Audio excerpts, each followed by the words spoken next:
Welcome to Marketing Mistakes and How to Avoid Them. Join Stacy and learn from her 20 years of experience as she shares top-notch advice on marketing best practices for brands and walks you through how to leverage entertainment content and influencer partnerships to increase your brand's overall consumer engagement and, most importantly, your sales. Welcome to another episode of Marketing Mistakes and How to Avoid Them. I'm Stacy Jones, and today I'm going to talk to you about how blogging helps brands get sales and customers. And the reason I know it works is that we found it to be a phenomenal tool for Hollywood branding. I've talked about this before. Our agency blogs every week, regardless of excuses. Even over holidays, blogs have been written, scheduled, and posted. And the reason why we do it is because it helps us engage with potential clients. And after it helps us get their attention, the blog provides a reason to stay in contact each Monday through a friendly newsletter, without it being a too in-your-face sales follow-up. And after they become clients, it still serves as a weekly check-in, acting as a gentle reminder of potential other services that might be of interest. And that's because the content we write is specifically written to provide value and education to those reading it. Right? See, it works for those of you who read our newsletter and listen to this podcast. In a previous podcast, I had discussed how to get your team to blog and provided an 8-step guide to how to go about it. And I really think you should go back and listen to it if you haven't yet, as it will provide some great background to everything I'm about to say. Blogging is absolutely the primary way we approach our entire marketing plan.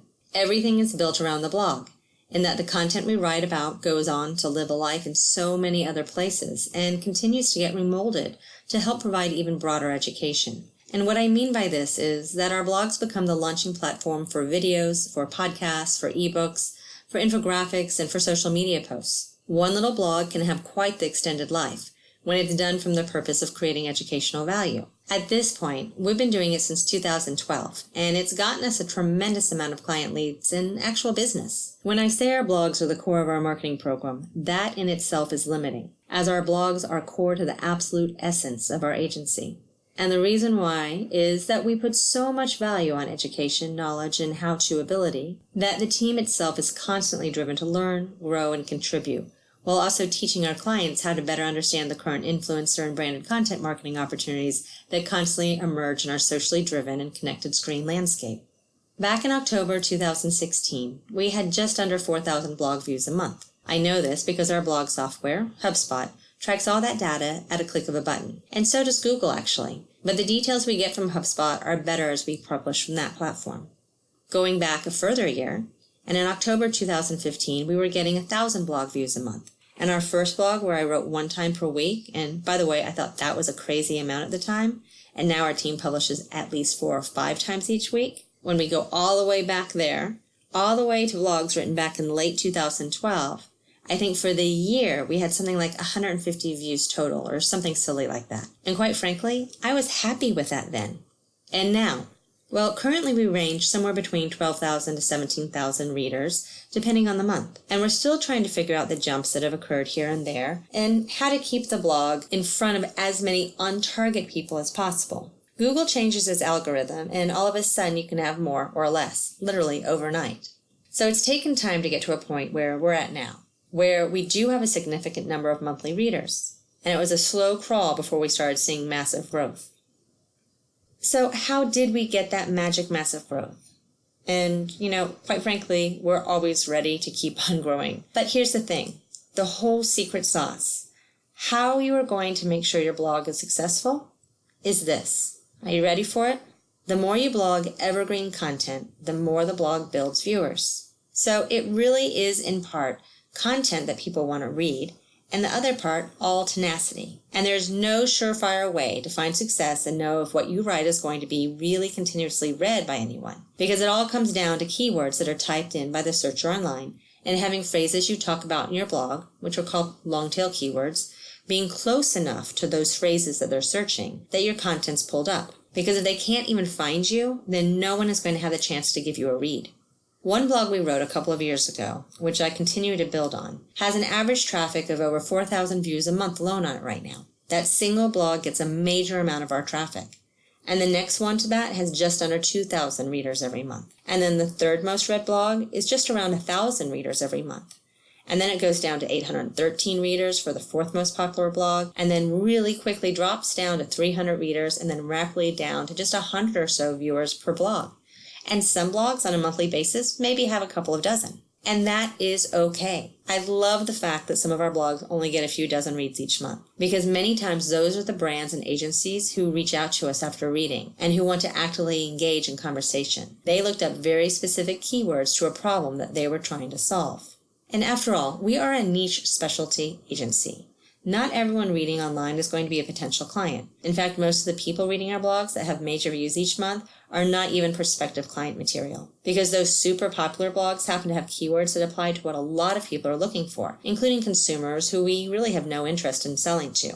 But even those super popular blogs get some very on-target potential clients and are often referenced by those individuals in our first discussions.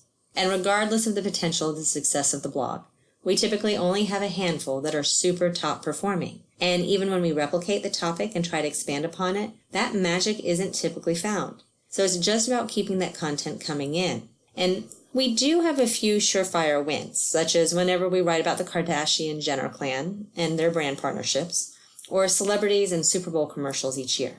Those blogs always do well. And when you find a theme that gets noticed, it is worth continuing to sprinkle in more content and grow that. As far as blogging software, I like HubSpot because it allows me to easily monitor our growth and also acts as our CRM database. Basically, it houses all of our client contact information, so we have one centralized database. It's our contact relationship manager, kind of like Salesforce. There's a lot that I and our team running our blog don't do. I rarely look at Google Analytics. My team uses SEMrush, and I barely gloss over that myself, just looking at percentages to see if we have improvements or losses of rank. And I really don't have our team do nearly what we should do, which is cross-promote, backlink, and ask for people to post. That's just a lot to stay on top of, and we're so busy on client projects that we'd rather keep our focus there. But it's enough. I just truly concentrate on getting 4 to 5 posts written a week by our team. 3 to 4 original plus 1 repurposed older blog and scheduled out. And that means one of two things, either a late night Sunday scheduling frenzy with a 6 a.m. must-have posted hard stop, as our weekly email newsletter goes out to about 4,000 people, or, much better, pre-planned and scheduled posts, which is what we strive for so that they're planned out for the next month. Each blog post goes out to our agency's social networks, LinkedIn, Twitter, Facebook, and Pinterest, plus Google+, just for SEO ranking. And while I want our team to also post to their accounts, that, quite frankly, doesn't happen all the time. In fact, rarely, unless they've written a blog post, and even then possibly not, will they actually share. We have an agency goal to get everyone to post on their LinkedIn accounts, as Facebook and Twitter and Instagram are just too personal, and people don't like sharing what they've written for work with their friends. The majority of those who are signed up on our blogs don't read every single one, and we really don't expect someone to. The whole purpose is that it allows our agency to softly touch those prospective, current, and past clients every Monday in a non-intrusive way. And I often hear back from brands who have pitched months or even years before, and when I hear back, it's usually an email to me that is in reply to the weekly email newsletter they received, as something we wrote happened to make sense on a project that they were just about to start working on. And that makes our blogging absolutely worth the challenge, and why I suggest all brands find a way to blog and let Google help you find customers. So stop by HollywoodBranded.com for more tips. You'll also find our library, which has infographics, white papers, ebooks, and videos, or our blog, blog.hollywoodbranded.com, which has hundreds of helpful hints on how to make brand influencer and entertainment content partnerships a success from the get-go. And make sure you also visit learn.hollywoodbranded.com, where we've created a how-to learning platform for you to make an impact in your own business based on my over 20 years of expertise that includes videos, transcripts, and quizzes to make sure you truly understand the materials and can take massive action today for your own business. We've created 3 course options that will help your team better understand the landscape and get the most out of your time and money spent in the influencer and branded content marketing space. That's it for this episode. I hope it was helpful, and please let me know if you have any feedback. I'll see you next week. And as always, if you need a little or a lot of help, my agency, Hollywood Branded, is here to lend a hand. If you would leave a review or any questions I can address in the future, I'd really appreciate it, as your feedback helps me know my advice is valuable and interesting to you. Are you ready to make the magic of product placement, celebrity event activations, or influencer partnerships help your sales? Visit HollywoodBranded.com to gain access to free content to learn which key tactics best fit your brand. You'll find surveys, webinars, daily blogs, ebooks, and guides, all created to make sure you have access to the best possible marketing practices. Let's make that entertainment marketing magic happen for you.